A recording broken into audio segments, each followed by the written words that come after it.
You're watching Inform TV, Alexandria, Minnesota. Inform TV, we're in Glenwood today at the DNR Fisheries Wildlife Center here, right along Minnewaska, right by the public access. I presume would be on the northwest side.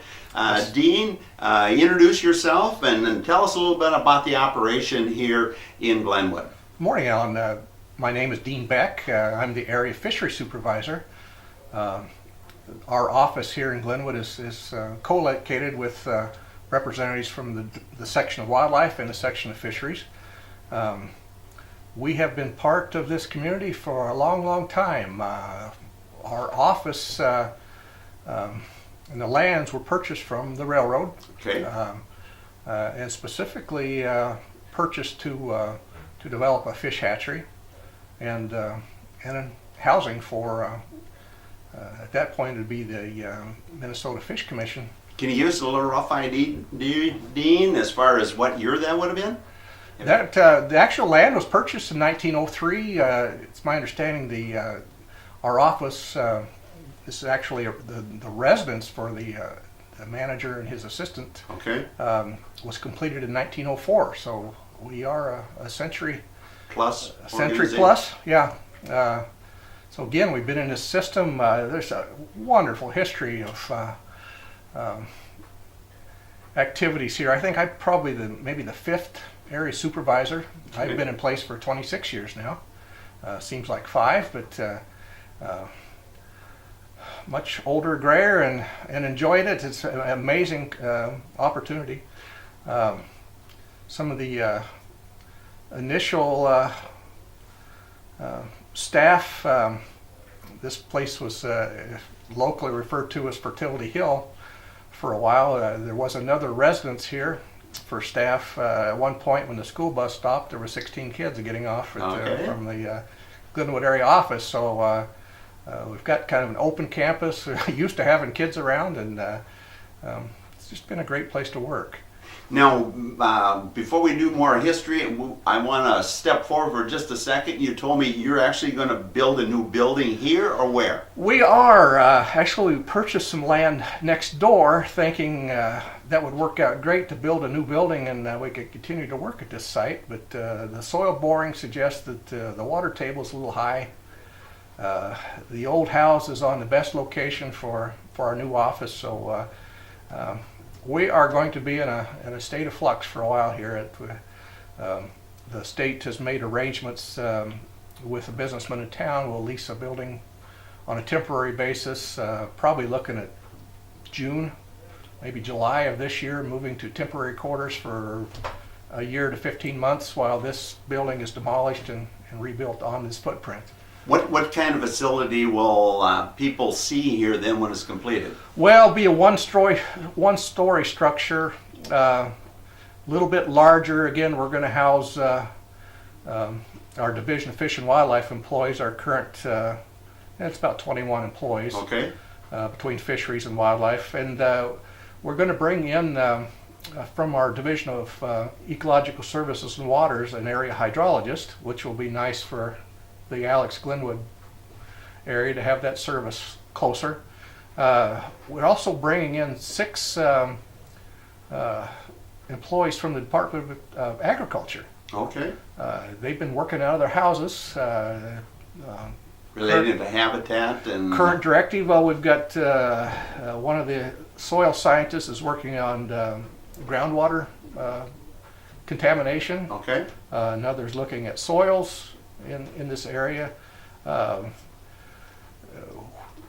One of the joint initiatives we've got with the Department of Agriculture, the Pollution Control Agency, and the DNR is starting to look at groundwater appropriations. In this area, we've got a sand plains called the Bonanza Valley area, just east of Glenwood, extends all the way down past to Paynesville. Mm-hmm. Sandy plains. Just a tremendous upsurge in the amount of groundwater being appropriated for irrigation purposes. Sure. And the question we have, given just the volume increase of demand, is this sustainable? So it doesn't have effect on lake levels and those lake type of levels, issues like they other have in White unique Bear Lake. structures, is more going to cause well interferences, and also looking at potential for groundwater contamination as the surface waters get lower. They're tapping down into buried aquifers now, Okay. and try to protect the quality and quantity of that water. So this new building then, how many initially is it designed to hold then? Can you give us a little idea that way? We've programmed it for 32. Okay. This building will be replaced. We've got another office shop complex on the campus down the hill, and Any changes to that? we're going to remodel that as part of this.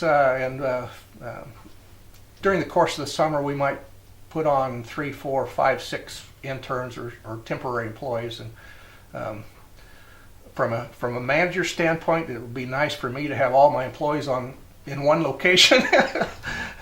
But yeah, it'll be well, it's much needed. We are not handicapped accessible here. Okay. It was never designed to be an office, so it's got a lot of shortcomings. I have to admit, and this is staff as a whole, is we really enjoy the old, comfortable home character of this building, and we hate to lose that. Now, your people below is, we covered the Walker Lake Hatchery a couple of years ago and ran it on our loop. We were in the Twin Cities for a little bit and ran it there. People enjoyed that concept. You guys have this similar thing here? Or? Yes, again, the reason for acquiring this piece of property was the availability of spring water on a hillside across the road north of our campus here.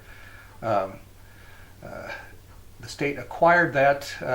If you're in the fish hatching business, number one, to have a good high quality source of water, and then be able to pipe it downhill on a gravity basis instead of having to pump water, do that type of thing. Just an ideal situation. So again, we have a hatchery. It was initially set up, and they did set it up to raise trout, salmon.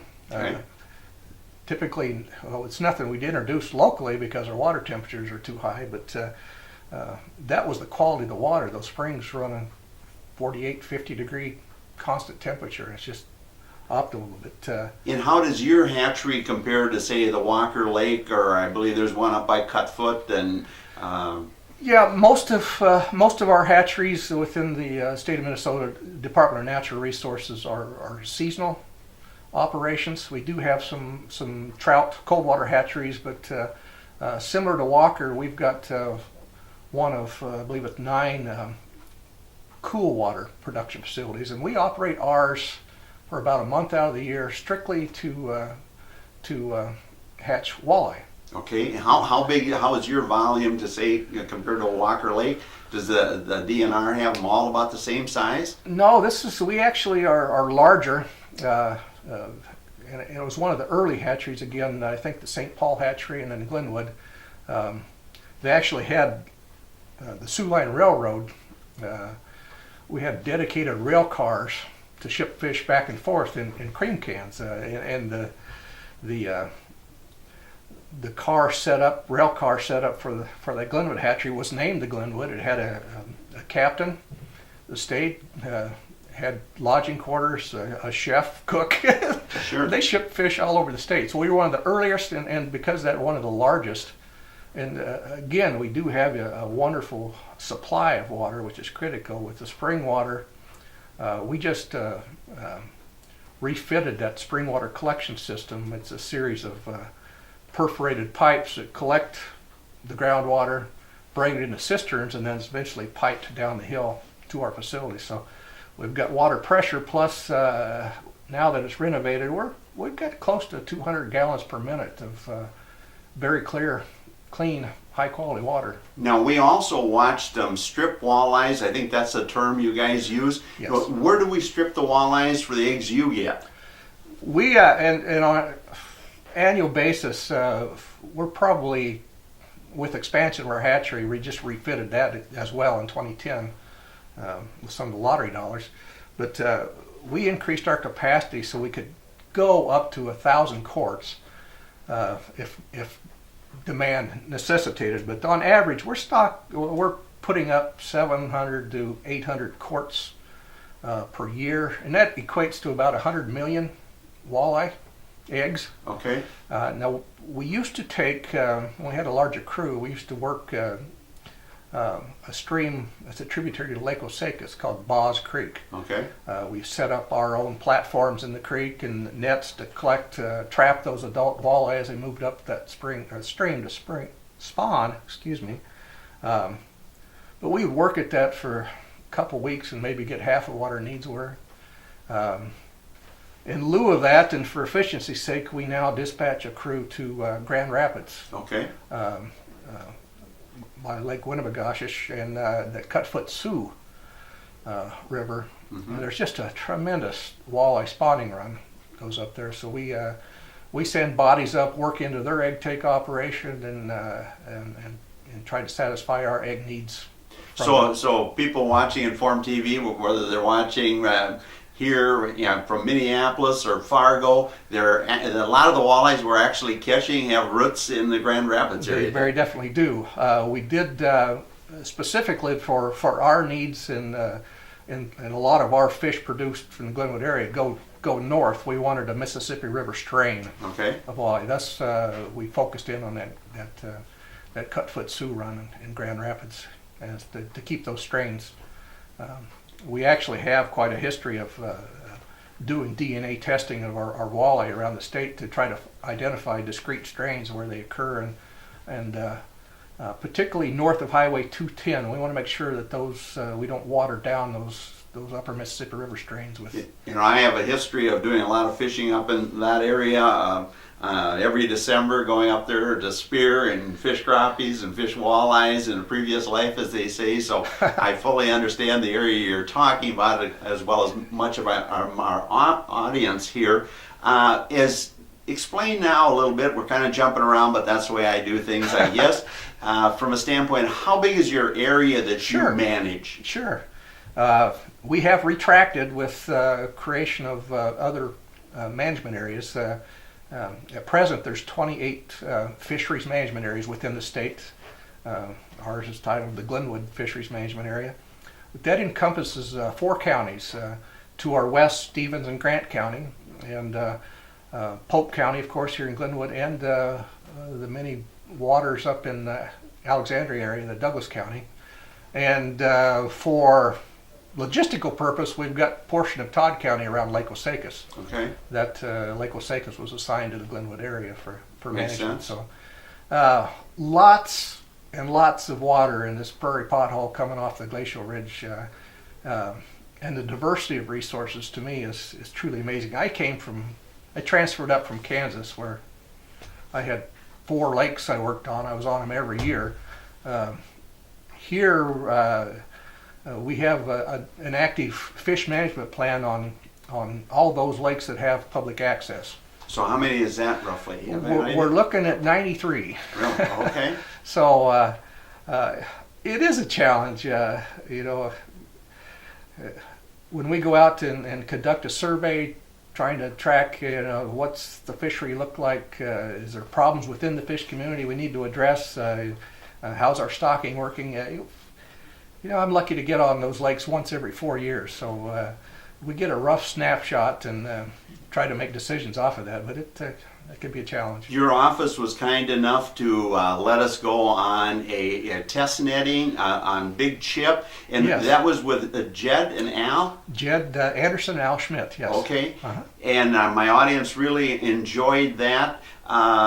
Let's look at some of the things that you found in 2014. Now, you have a newsletter. Explain that. If some of my audience want to receive that, how would they go about getting that? Well, we do post it on our DNR website. It's probably from an economy of scale standpoint. We have provided newsletters to lake associations, members of the legislature. We print probably 200 to 300 and try to set them out where people gather. Some go to the hospital, some to restaurants, and just scattered around business around town, bait shops. But we also publish that on our DNR website. If you go on to just Google in Minnesota Department of Natural Resources and find a link for fisheries that shows area offices, Okay. People could click on that link and open up that latest edition of our newsletter. You're here at Glenwood. We talked to the people at Fergus Falls when we went up to Walker. In the Alexandria Lakes area, where would be the main offices then that affect it? Fergus Falls obviously would be one, or not? Yeah, Fergus Falls, that would be the Fergus Falls area office, but they handle Ottertail County, Okay. which is huge. Yes. The next office within this northwest region, which is Glenwood is a part of, would be Detroit Lakes. Okay. We also have an office in Park Rapids, Okay. and then moving up to Walker. What about going south here? We get into actually the southern Polk County border is the start of Region 4, Okay. and that regional office is headquartered out of New Ulm. Okay. But the closest area office would be Spicer, Okay. and we have an office in Ortonville and Little Falls. So Familiar with the Spicer one? I had a cabin in Spicer for a number of years, Sure. and as far as some of the things that we're looking at as far as current, we're jumping around, and I want my audience to know this is kind of my approach to doing something with the Minnesota people. We've been fortunate enough to have the DNR in North Dakota do their own short show each week, and we air that, but people said, hey, we want to know something about Minnesota, and so we intend to come from time to time and talk to you or Fergus or Spicer or Detroit Lakes and that type of thing. So you're the guinea pig. I want my audience to know that. And from our standpoint, we welcome that because I hear the criticisms. Well, you don't tell us what you're doing. You know, what do you do out there? And we're probably guilty. I'm camera shy, and we got into this business because we like to work with fish. Sure. And the reality is just the opposite. We got to be out in the public, and it's not the fish; it's the people affecting the fish populations that we have to manage. And so that's always a challenge for us. So I welcome this opportunity, and hopefully we can. I don't know if we can sustain certainly not a weekly program. Right, but, I understand that. And that's why I said we'd jump around, maybe hit some of the you guys weekly, but we'll only get back to you once a month or something like that. We'll see how it works out. And hopefully we can work something out with our own information education staff to build on this programming. So one of the things that I caught, and obviously we've got a lot of people out ice fishing yet, in your area that you cover, I was quite impressed, and my fellow fishermen and talking with people and my own experience, you showed some incredible numbers from Minnewaska right over our shoulder here, and then Reno and Osakis. Really some impressive size walleyes when you did your test netting like we carried here a year ago. Right. Yes, and rightly so. We've got a core of 10 larger lakes in the Glenwood area. We stock them, but they also have some level of natural reproduction in that walleye population. So we hope to be able to effectively supplement any natural reproduction to sustain the desired management goals for densities of walleye. And those lakes would include Big Pelican Lake up by Ashby, Big Chippewa Lake, which you were out on that survey, Minnewaska, Reno, Miltona, Mary, Ida, Osakis. What am I missing? I ran through them too fast. Sure, and I understand that.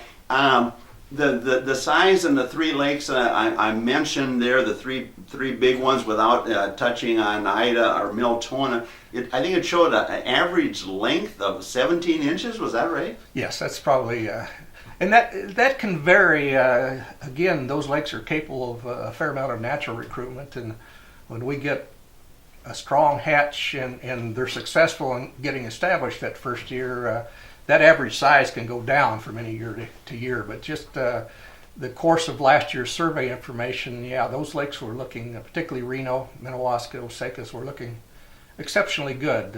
We've got a good mix of fish, broad age distribution, which is desirable. So we're not focusing harvest on one of those year classes coming through. But looks good. That average size was 17 inches. People tell me that when we've done angler surveys that that 16-inch fish is somewhere in there is what they're looking for a harvestable size. So, right. When we say that in this area, when you either talk to the game warden or law enforcement end of your business here, and we look at the big picture as far as managing the fishery, do we have any lakes that kind of you mentioned, or how many lakes in your area have a size limit or those type of issues? We haven't got slot wholesale into the special regulation aspect. At present, we've got Lake Osakis with a 15-inch minimum length limit for walleye.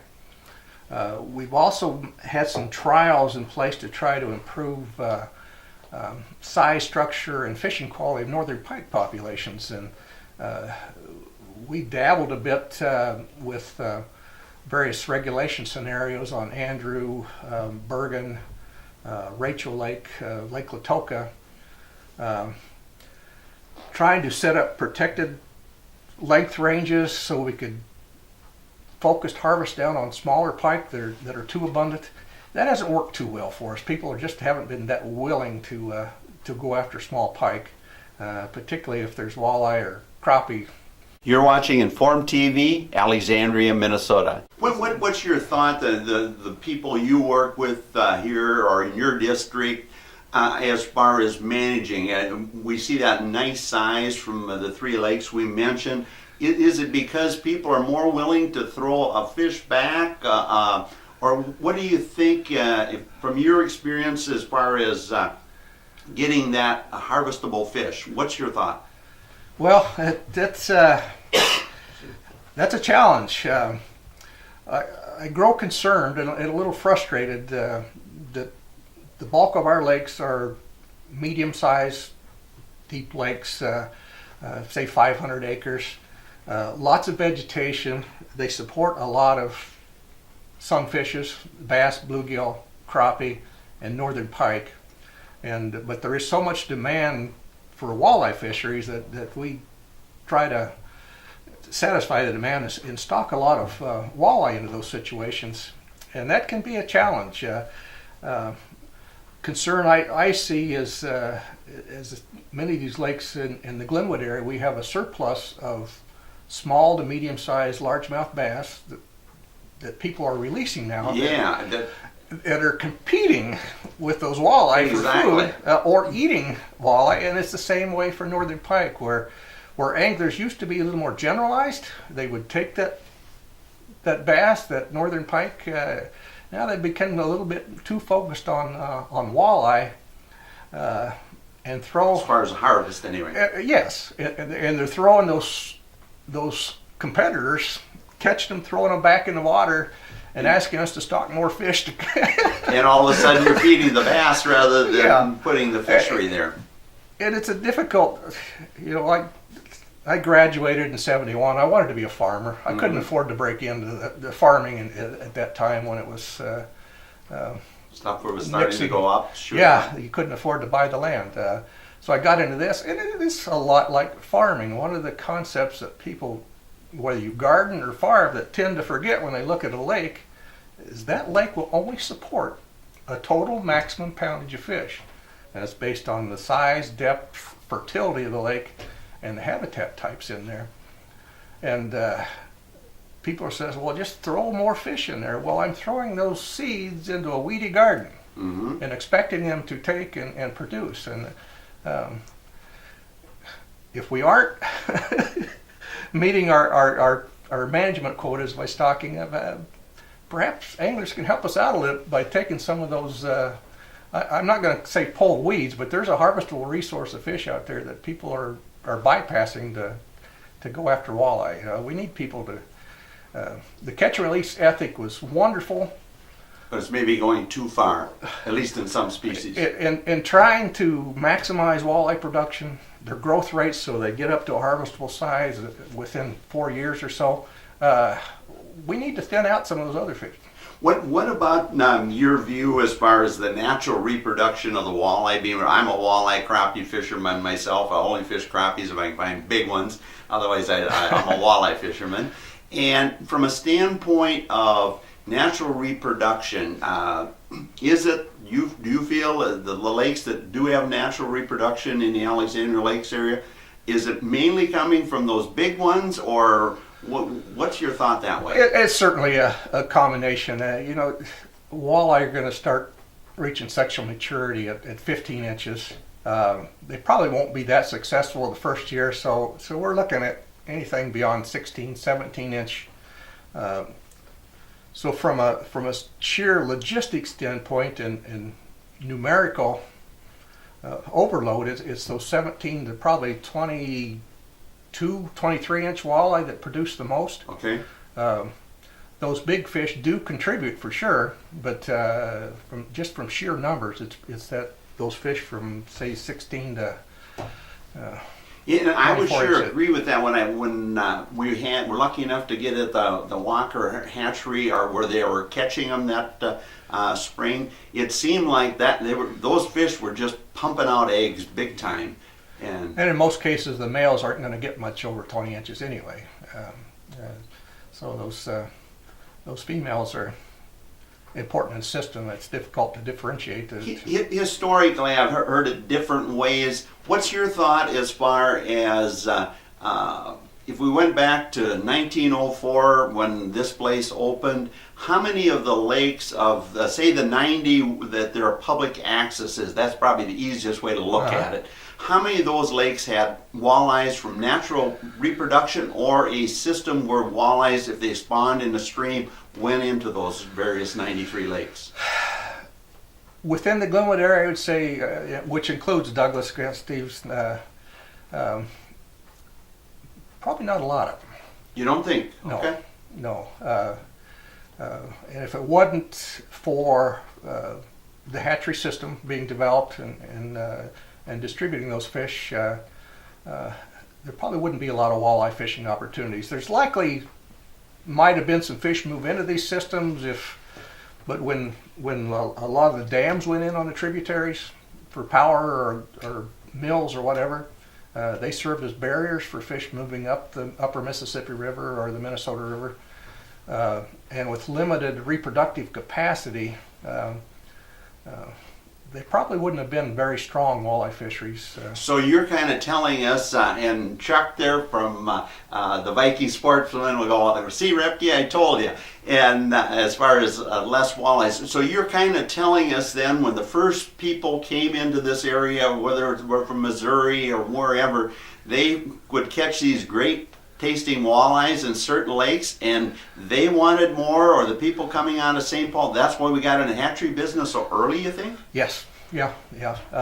Definitely. The fact that walleye are readily cultured, with exception of, they're easy to tame the eggs, fertilize the eggs, and put them on a hatchery. It's more difficult from a production standpoint. They like a live diet right away. So we, as part of our process, we've got arranged trespass easements on 30 large wetlands around the Glenwood area, almost 4,000 acres of wetlands, where once those walleye are hatched, they've got a yolk stack, which they've got a food reserve for 2 to 3 days. Okay. So after that, we need to get them out to water somewhere so they can start. So when you touch on that from a standpoint then of your office here and the fishermen that are listening to Inform TV right now, what percentage are dumped in our area lakes as fry, and what's the two terms you guys put, fry and advanced? Actually, it'd be fingerlings. Fingerlings, that's the word. Yeah, in some cases, if we don't have winter kill, we're stocking 1-year-old and even older fish into some of the lakes. But our fingerlings is our preferred option for those medium-sized lakes where we have an abundance of bass, northern pike, and sunfishes in. Fry work exceptionally well. It's a different strategy. Our fry stocking, we stock on a basis of 1,000 fry per per acre. It's closer to what Mother Nature's reproductive strategy is: produce a lot of fish, knowing that mortality is going to be very high, but some percentage of fish will survive and carry on. So when you do fry, you tend to do, repeat that, you tend to do 1,000 fry per acre? The term we use is literal acre. That's what we consider the productive area of the lake. That area that's 15 feet or less in depth and has sunlight penetration. Oh, okay. So that's a productive zone of the lake, and we use that as kind of the benchmark of how many fish we. A farmer will space his rows at 30 inches Sure. or whatever, and then seed so far apart. We look at that what we consider the productive area of the lake. That's interesting. And base a stocking rate after a history dating back to at least to 1908 of stocking these. It seems to be pretty close to what these lakes can support. But again, the fry stocking strategy, we stock fry particularly on the western fringe of our area. Okay. Shallow lakes, the water clarity may not be that good. They don't have a lot of vegetation, thus they don't support a lot of sunfishes. They warm up fast. That works exceptionally well for fry stocking. And probably half of our production every year goes to directly into lakes. Okay. Those mosquito-sized Yep. fish go right directly into lakes. And I also, because I'm not much of a gambler, we can get the fry. So those large lakes I referenced that have some walleye reproduction, Mm-hmm. I also program fry stocking into those lakes on an annual basis in most cases to try to supplement what's there for natural. I can afford to do that. It's hard to come up with the fingerling production on those 5, 6, 7, and out here 8,000 acre lakes to stock enough fingerlings to really make a Sure. difference. And people criticize the fry stocking. Well, here's a sure thing, stock that in. Quite honestly, if even 1% of those fry survive, that is probably more than we're getting out of a fingerling stocking. Some of the research we've done on stocking those advanced fish, fingerlings in Ida, Marion, Miltona, Okay. 30% survival rate's pretty good on those. And where I'm trying to stock those into lakes, like I'm just working on revising the Lake Darling management plan, holding more northern pike per net in there than we do walleye. We try to stock older walleye, bigger walleye, to try to get past some what I know is going to be there for a high level of predation by bass, by northern pike on those young walleye. Particularly if our primary prey base for all three of those species, yellow perch, is stressed, and we're seeing that really starting to show on a statewide basis. Our perch populations, you don't see many big perch anymore. That's a good point, and you've been going, your probably voice is getting to the end of it, and go ahead and take a sip. And when I'm talking here, we had, for example, Lake Agnes and right downtown Alexandria. They had the fishing contest, and they thought there was some dead zone there or after that, and I think you guys dumped some fry into that lake.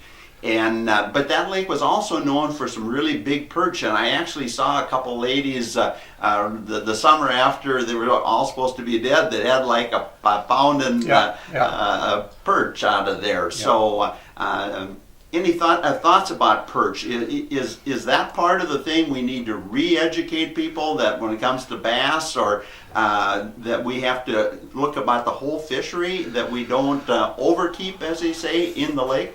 We do. And that's where I hope to have an influence on angling behaviors, is that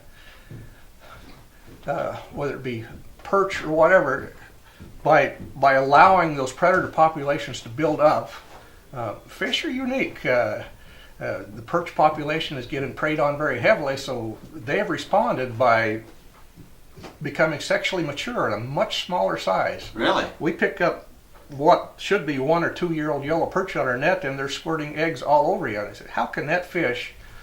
But that's their reproductive response to try to sustain their population, and they're produced at a much, much smaller size. So they're putting protein into gamete production, eggs and sperm, rather than growth. So we're not seeing the big perch like we used to. Where we see big perch, very eutrophic systems, there's not a lot of competition. Not a lot of competition with sunfishes or whatever, and they can put on some growth. So some of the lakes in the northern part of your district, I suppose, like a Winnie and a Leech that are known for big perch, is part of that the fact that they don't have the sunfish competition and that or how? Well, that's part of. They've certainly got much larger, more productive. Well, I wouldn't say more productive. We're actually more productive down here than they are up there, but because of our soil fertility and such. But just a different, probably a more balanced fishery, and that might be the key, is to have the appropriate predator-prey balance. Sure. To allow the best possible protein or energy transfer between those food sources, but even on a statewide basis, and we've got a research biologist upstairs, Jeff Reed, who's going to take a look at what's happening to our big perch in Minnesota. So it's a statewide phenomenon we're seeing. You know, somewhat I've jumped around because I want to show your folks in St. Paul of kind of what I want to do and give them some direction of helping to educate the public. You've been fantastic, Dean. And that's why I've kind of jumped around to, we probably should have concentrated a little more on your facility here, but you're just a wealth of knowledge. And your first time show is that. I want to jump around and give you and your fellow district offices a thought process and what I'd like to see. Sure. And with that, even though people will say, why did you cut Dean off? I mean, he was fantastic. We want to hear more. So rather than wreck your voice today and take too much of your time, give us some closing thoughts as far as what you want the people in the Alexandria area to know about what you guys are doing here in Glenwood. People ask us, when did we stop stocking fish? And I scratch my head at that. We've got one of the larger hatcheries, major production investment. Last year we produced almost 10,500 pounds of fingerlings, walleye fingerlings. Some of those went north. We were fortunate for our own needs. We ended up just stocking in the Glenwood area, this 4-county area, over 16,000 pounds of walleye fingerlings. That's more than South Dakota, Iowa combined in this 4-county area. Congratulations. But there are limits. Yeah. I want those fish to account for something, because it's probably a third of our annual expenditure into that program. Lot invested in that program, and we will continue to stock. Well, I want to make sure it's making a difference and happening. So we look closely at and evaluate. I have to be accountable for those fundings. Where am I going to go? We've got a group of 8 employees in the fish management area, and that's a major retraction. When I started, there was 15 full-time employees. Okay. We're down to 8 now, trying to do the same kind of work. We've had to make some very difficult choices in prioritizing where that discretionary budget is spent. We will keep up a stocking program. We also will try to sustain our lake survey program, which is really if you look across the upper Midwest, Minnesota gets a lot of credos because of our lake survey program. It really started back in the 70s. We try to hit these lakes at a frequent interval as we can, same time of year, same location, so we can develop a long-term picture of what's happening with our fisheries, and that's a crown jewel. That's the cornerstone of our management. So I want to sustain that effort, but it can be a challenge. I know there's local interest in most recently. Well, let's get after these carp.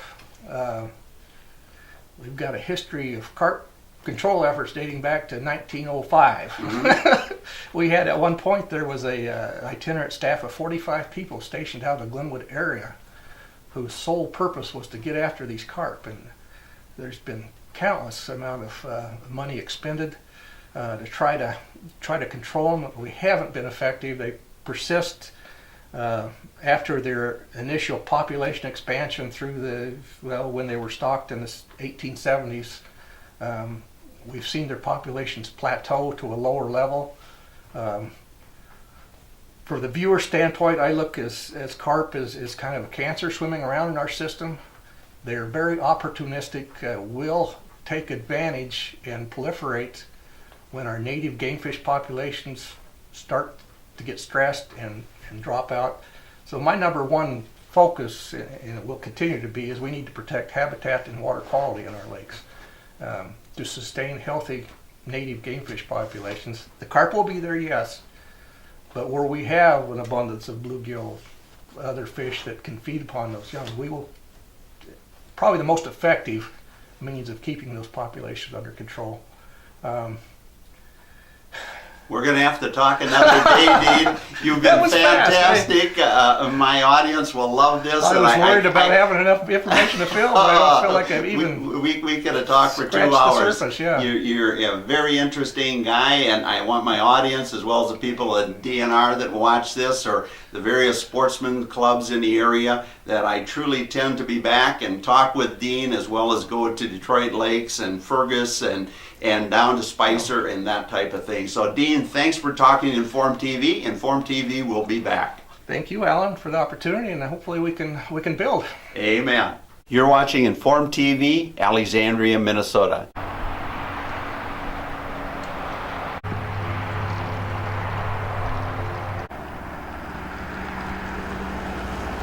Hi, I'm Justin Greeley with Greeley Plumbing Heating in Glenwood and Alexandria, your local Bryan factory authorized dealer, looking to service all your plumbing and heating needs. Our number is 320-763-7333, or in Glenwood, 320-634-4486. Thank you.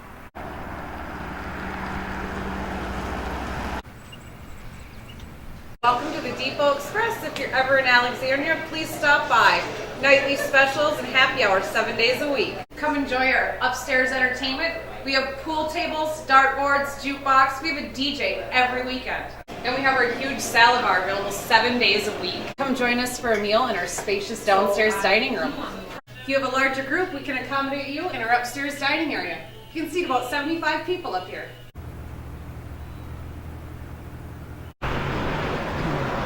Hi, my name is Lane Kalina, General Manager of Farmers Union Oil Company in Alexandria. We have a location also in Garfield, convenience store. We deal in bulk fuels, propane. We have 2 convenience stores, a full service shop, tire department. And whenever you're coming by our location on Broadway or Garfield, we invite you to stop in and check out all the things we have to offer. We are a cooperative and we do pay dividends to our customers, and it is a true locally owned co-op where we are self-sufficient. We're owned by our members, and all dividends, anything that's made here, is paid back to our customers. So stop in and check us out and buy a tank of gas.